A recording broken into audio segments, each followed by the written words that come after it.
오늘 삼국시대 사랑과 전쟁은 치술령의 망부석이 된 사랑, 박재상과 치술공주 이야기입니다. 대하찬 박재상. 삼국사기 제45권 열전제호 박재상. 혹은 모말이라고도 하는 박재상은 시조 혁거세의 후손이여 파사 이사금의 오세손이다. 할아버지는 아도 갈문왕이며 아버지는 파진참 물품이다. 재상도 벼슬길에 나아가 삼량주간이 되었다. 이보다 앞서 실성왕 원현님인 을국과 화친을 맺을 때 외왕이 내물왕의 아들 미사은을 볼모로 요구하였다. 실성왕은 일찍이 내물왕이 자신을 고구려에 볼모로 보낸 것을 한스럽게 생각하여 내물왕의 아들에게 원한을 풀고자 했으므로 외왕의 요구를 거절하지 않고 보냈다. 게다가 11년 임자의 고구려에서도 미사은의 형 복후를 볼모로 삼고자 하여 대왕이 또한 그를 보냈다. 을지왕은 즉 위하자 말 잘하는 이를 구해 그대를 데려올 생각을 하였다. 대왕은 수조총관 볼보말, 1,2총관 구리네, 2총관 파로 등 세 사람이 어질고 지혜가 있다는 말을 듣고 그들을 불러 물었다. 나이도 아우가 외와 고구려 두 나라의 볼모로 가서 여러 해가 되어도 돌아오지 못하고 있다. 형제가 아닌 까닭에 그리운 생각을 스스로 억제할 수 없어 그들을 살아 돌아오게 하고 싶은데 어떻게 하면 좋겠느냐? 세 사람이 다 같이 아뢰었다. 신들은 삼량주간 재상이 굳세고 용감하며 지모가 있다 들었습니다. 그가 전하의 근심을 풀어드릴 수 있을 것입니다. 이에 재상을 불러 나오게 하여 세 신하의 말을 일러주고 고구려로 가주기를 요청하였다. 재상이 대답하였다. 신이 비록 어리석고 불초하오나 어찌 감히 명을 받들지 않겠습니까? 마침내 방문의 예를 갖추어 고구려로 들어가서 왕에게 말했다. 신이 듣건대 이웃나라와 교유하는 도리는 정성과 믿음뿐이라고 합니다. 울모를 교환하는 것과 같은 일은 오패만도 못한 것이니 실로 말세의 일입니다. 지금 저희 임금의 사랑하는 아우가 여기에 있은지 거의 10년이 됩니다. 저희 임금은 청령이 들판에 있는 듯이 오랫동안 잊지 못하고 있습니다. 만약 대왕께서 은혜롭게 그를 돌려보내주신다면 이는 마치 9마리소에서 털럭이 하나 빠진 정도와 같아 손에 댈 것이 없고 저희 임금이 대왕께 입는 은덕은 헤아릴 수 없게 될 것입니다. 왕께서는 이 점을 살펴주소서. 왕은 좋다고 하면서 함께 돌아가는 것을 허락하였다. 그들이 귀국하자 대왕은 기뻐하고 노고를 위로하며 말했다. 나는 두 아우 생각하기를 좌우의 팔처럼 했는데 지금 다만 한 팔만 얻었으니 어찌해야 하는가? 재상이 아뢰었다. 신이 비록 제주가 노두나오나 이미 나라에 몸을 바쳤으니 끝까지 명을 욕되게 하지 않겠습니다. 그러나 고구려는 큰 나라이고 그 왕 또한 어진 임금이었기 때문에 신이 한마디 말로써 그를 깨닫게 할 수 있었사오나 외인 같은 경우는 말로써 깨우칠 수 없으니 속임수를 써야 왕자를 돌아오게 할 수 있을 것입니다. 신이 저곳에 가거든 신이 나라를 배반하였다는 이야기를 퍼뜨려서 저들이 그 소문을 듣게 하소서. 재상은 이에 죽기를 맹세하고 처자식도 만나지 않은 채 율부로 와서 배를 타고 외로 향하였다. 그의 아내가 이 소식을 듣고 폭우로 달려와 배를 바라보며 크게 통곡하고 말했다. 잘 다녀오십시오. 재상이 돌아보면서 말했다. 내가 명을 받들어 적국으로 들어가는 것이니 당신은 다시 만날 것을 기대하지 마시오. 드디어 곧바로 외국에 들어가 마치 고국을 배반하고 온 사람처럼 하였으나 외왕이 그를 의심하였다. 한편 백제인이 앞서 외에 들어와 참소하기를 신라와 고구려가 왕의 나라를 침입하려 모의한다고 하였다. 외가 마침내 군사를 보내 신라 국경 밖에서 순찰하게 하였는데 때마침 고구려가 침입하고 아울러 외의 순찰병을 잡아 죽였다. 이로 인하여 외왕은 백제인의 말을 사실로 여겼다. 또한 신라왕이 미사은과 재상의 집안 사람들을 가두었다는 소식을 듣자 재상이 정말 배반자라고 생각하였다. 이에 외는 군대를 내어 신라를 습격하기로 하고 재상과 미사은을 장수로 삼아 길잡이가 되게 하였다. 행렬이 바다 가운데 섬에 이르자 외에 여러 장수들이 신라를 멸한 뒤에는 재상과 미사은의 처자를 잡아오자고 은밀히 의논하였다. 재상이 이를 알고 미사은과 함께 배를 타고 논이면서 마치 물고기와 오리를 잡는 것처럼 행동하니 외인들은 이를 보고 아무 생각이 없다고 여겨 기뻐하였다. 이때 재상이 미사은에게 본국으로 몰래 돌아갈 것을 권하니 미사은이 말했다. 제가 장군을 아버지처럼 받들고 있는데 어찌 저 혼자 돌아가겠습니까? 재상이 말했다. 만약 두 사람이 함께 떠난다면 일이 성사되지 않을까 염려됩니다. 미사은은 재상의 목을 끌어안고 울며 작별하고 신라로 돌아왔다. 재상은 방 안에서 혼자 자고 늦기야 일어나 미사은이 멀리 도망갈 수 있도록 하였다. 여러 사람들이 장군은 어찌 일이 일어나시는 게 늦느냐고 물으니 재상이 대답하였다. 어제 뱃놀이로 노곤하여 일찍 일어날 수가 없다. 그가 밖으로 나와서야 외인들은 미사은이 도망한 것을 알고 마침내 재상을 포박하고 배를 달려 추격하였다. 때마침 안개가 연기처럼 어두컴컴하게 기어 시야가 미치지 못했다. 재상을 의왕이 있는 곳에 돌려보내니 곧바로 목도로 유배했다가 얼마 지나지 않아 사람을 시켜 장작불로 몸을 태워 문드러지게 한 뒤 목을 베었다. 대왕은 이 소식을 듣고 애통해하며 대하찬을 추증하고 그의 가족들에게 후하게 상을 내렸으며 미사은에게 재상의 둘째 딸을 데려다가 아내로 삼게 함으로써 은혜에 보답하였다. 왕은 처음에 미사은이 돌아왔을 때 육부에 명하여 멀리 나가서 그를 맞이하고 만나게 되자 손을 붙잡고 서로 울었다. 형제들이 모여 술자리를 마련하고 마음껏 즐기다가 왕이 스스로 가무를 치어 그 뜻을 펴 보였는데 지금 향하게 우식곡이 바로 그것이다. 역사와 야사 속의 박재상과 치술공주. 치술공주와 박재상의 러브스토리가 비극적인 결말이 되는 것은 역사가 긴데 성골로 짜여진 신라 왕족의 족보를 알아봐야 합니다. 신라에서는 성골만이 왕이 될 수 있는 골품제를 유지하고 있어 성골을 유지하기 위해 근친혼이 다반사였는데 내물왕은 미추왕의 동생 김말구의 아들로 미추왕의 딸 보반부인과 결혼을 했습니다. 사촌끼리 결혼을 한 것인데 당시 신라는 국력이 약해 고구려에 볼모를 보내야 할 처지라 내물왕은 사촌 동생인 실성왕을 고구려로 볼모를 보내 내시를 기하려고 했습니다. 내물왕이 죽자왕위를 물려받은 제18대 실성왕도 고구려와 외나라에 볼모를 보내야 했는데 내물왕처럼 사촌 동생 복호는 고구려로, 미사은은 외로 볼모를 보냈습니다. 그러나 제19대 놀지왕은 자기 동생들을 볼모로 보낸데 앙심을 품고 사촌형인 실성왕을 죽이고 왕위를 찬탈했는데 이 놀지왕이 치술공주와 박재상의 사랑의 회방꾼이었습니다.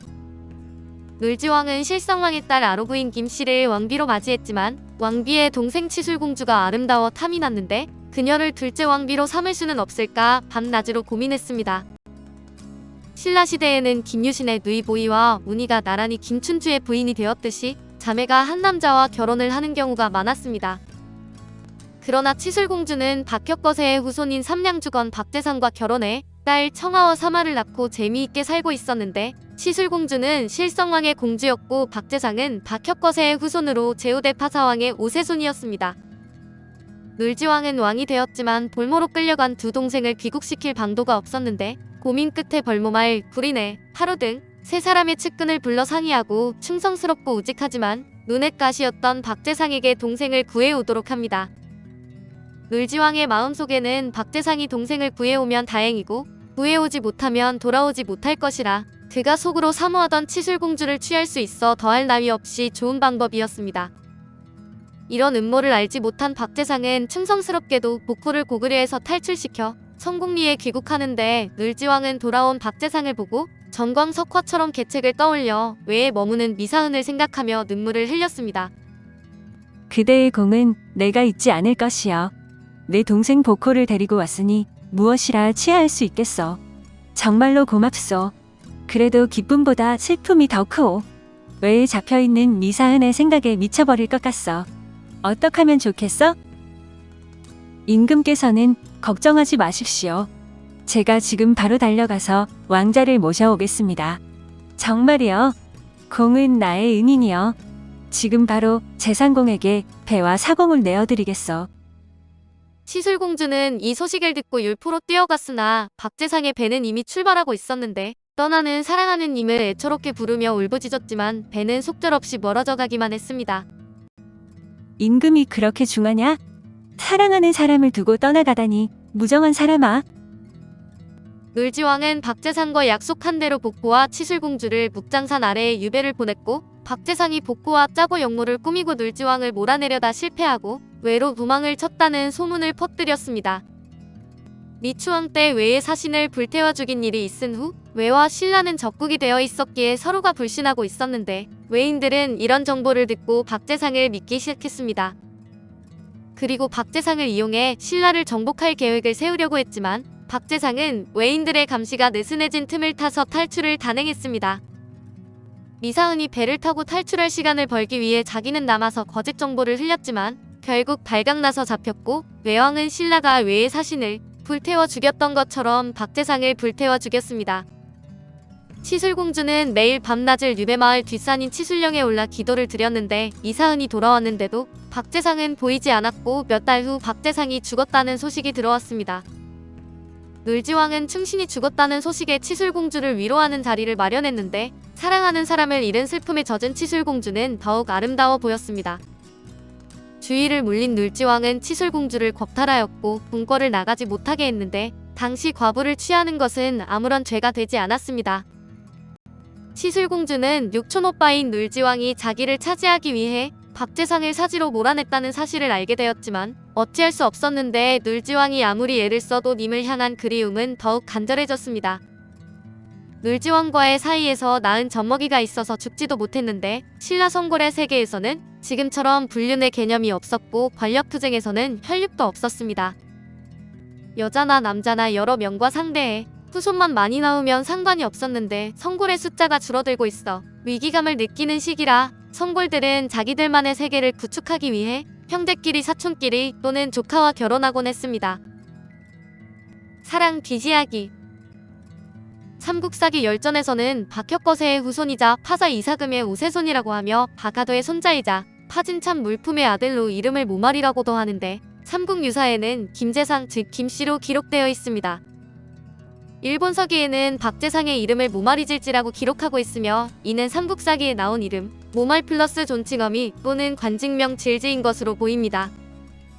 일본 서기에는 모말이질지가 일본의 볼모로 신라 왕자 미즐기지 파진간을 신라로 빼돌리고 붙잡혀 화형을 당했으며 일본군이 보복으로 모말이질지가 다스리던 초라성을 공격해 약탈했다고 기술하고 있습니다. 박재상 관련 설화에서 빠지지 않는 박재상의 부인 치술 부인은 삼국유사 왕력 제18대 실성마립간조에 의하면 실성의 딸로 박재상은 놀지와 마찬가지로 실성마립간의 부마였던 것입니다. 박재상의 가문 행록에는 그의 아들이 백결선생으로 되어 있으나 삼국사기 등의 기록에는 나와 있지 않고 삼국유사에는 딸만 셋이라고 기록돼 있습니다. 한편 미사은은 자신을 살려낸 박재상의 차녀와 결혼하는데 박재상의 아내 치술신모가 왕의 장모를 뜻하는 국대부인으로 추존된 점을 고려하면 장녀는 놀지 마립간의 후비가 된 것으로 보입니다. 삼량주에 간벼슬을 했다는 기록이 있는데 이간은 거서간, 마립간의 간과 같은 글자로 선대의 거주지는 경주였으나 양산 일대를 중심으로 세력을 구축한 세력하였던 것으로 보입니다. 박재상이 고구려에서 복부를 신라로 데려오는 방법이 삼국사기에서는 장수왕을 찾아가 유려한 문장으로 설득해서 데려왔고 삼국유사에서는 고구려 추격군의 죽을 고비를 넘겨가며 몰래 빼왔다고 합니다. 강원도 고성항구에서 추격군에 따라잡혔는데 복호가 고구려에 있을 때 주변 사람들에게 은혜를 베풀었기 때문에 추격군들은 복호를 불쌍히 여겨 모두들 화살촉을 뽑고 쏘았다고 합니다. 박재상이 일본에서 미사은을 탈출시킨 후 체포되어 고문을 받을 때 삼국유사에 의하면 외왕은 외국의 신하가 된다면 상을 내리고 계림의 신하로 남는다면 온갖 형벌을 가할 것이라고 협박했답니다. 그러나 박재상은 차라리 계림의 개돼지가 될지언정 외국의 신하는 될 수 없다며 거절했습니다. 이에 목도로 유배를 보냈다. 박재상을 발바닥 가죽을 벗기고 뾰족하게 베어놓은 갈대 풀밭 위를 걷게 하고 벌겋게 달군 쇠 위를 걷게 하는 등의 끔찍한 고문 끝에 화형에 처해 419년 외국에서 사망했습니다. 신라의 놀지 마립간은 박재상의 충정에 보답하려고 박재상의 차녀를 미사은의 아내로 맞아들였으며 대하찬 관품을 추증하고 포상을 내렸습니다. 이후 미사은과 차녀 사이에 난 딸이 461년에 제20대 자비 마립간과 혼인하여 제21대 소지 마립간을 낳으니 비록 본인은 타지에서 생을 마쳤지만 외손이 임금에 오르게 된 것입니다. 치술공주와 치술령 묵장사는 울주와 경주의 경계에 서 있으며 상당히 가파르게 형성되어 있는데 치술공주의 망부석과 치술령 너머 은을암이 동해를 바라보고 있는 곳입니다.